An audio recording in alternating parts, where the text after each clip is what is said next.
Pumasok ka na sa loob. Baka nagkakamali ka lang, Dodong. Patay na yung mga yun. Buhay pa pumatay kay Itay. Kitang-kita ko noon. Hindi siya napuruhan. Tsak na babalikan niya tayo. Hihintayin ko siya, kahit anong mangyari. Hihintayin natin. Ilang beses ko na sinabi sa inyo na umuwi na tayo ng probinsya at wala mangyayari sa atin dito.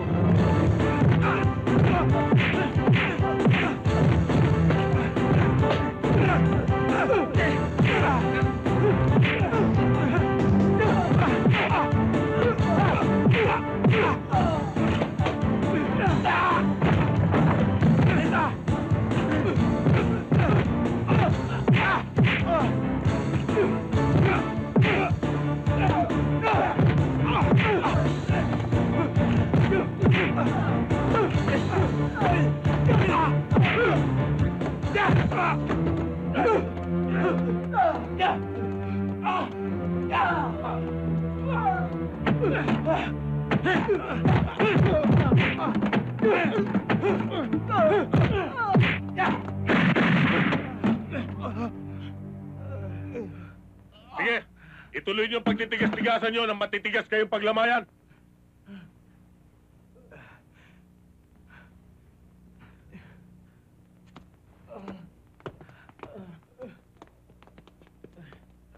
Dodong, nasaktan ka ba? At ayoko na rin mababalitaan naghahari-harian kayo dito, ha? Walang tatalo sa magkakapatid. Lalo-lalo na kay Dodong. Nagkakaintindihan ba tayo? Oo, Rondo. Sige, layas!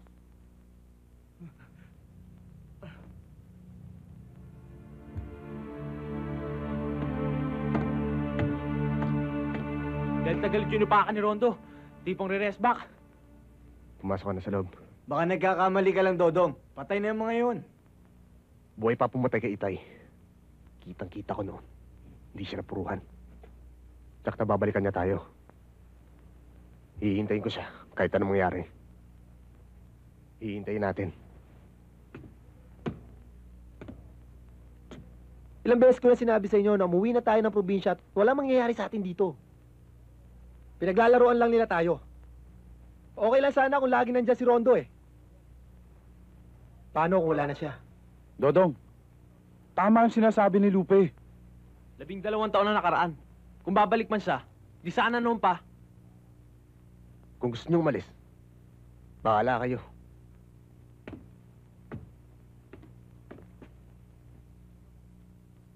Ano bang gusto mong mangyari? Ang mapatay ka lang? Hindi. Sila ang papatayin ko.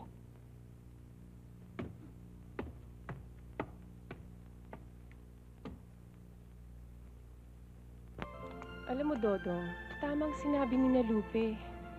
Mapapatay ka talaga sa desisyon mong yan. Pati ba naman ikaw? Wala nang tiwala sa akin. Hindi naman sa wala akong tiwala sa'yo. Talaga namang wala kang tiwala eh. O tama na, baka marinig ka pa ni Inay. Alam mo, mainit ang dugo niyan sa'yo eh. Inay, hinatid ho ako ni Dodong. Magandang gabi po. Oy, ginagabi ka. Mauna na po ako. Oy, halika ka, pumasok ka rito. Oh, salamat ha. Sige po, tutuloy na ako. Hindi ko alam kung anong nakita mo sa Dodong na yan. Paano kanya ipagtatanggol? Eh, sarili lang niya, di niya kayang ituwid. Alam mo ba, pinagtatawanan ka ng mga taga rito. Inay, wala namang masama kung makipagkaibigan ako kay Dodong. Mabait naman siya. Ano sama ron? Ay, manong tumigil ka rin, ha? Isang araw, madadamay ka sa gulo ng magkakapatid na yan. Nakakalimutan mo na ba ang malagim na sinapit ng kanyang mga magulang? Ha? Naku, ikaw na bata ka. Ang Dodong na yan, may kakambal na malas. Ang sakit niyo naman magsalita. Ano bang pinakain sa'yo ng uhuging Dodong na yan, ha? Palagi mo na lang tinataya ang buhay mo.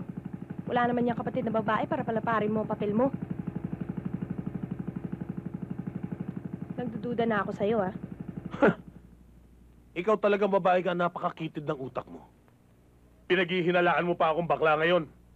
Ang mga taong katulad ni Dodong, pag pinakitaan mo ng labis sa kabutihan, ay susunod sa'yo na parang maamong aso. Aso ko lang yun. Asset ko si Dodong, Ditas. Puhunan, kumbaga. Liga nga rito, pumasok nga.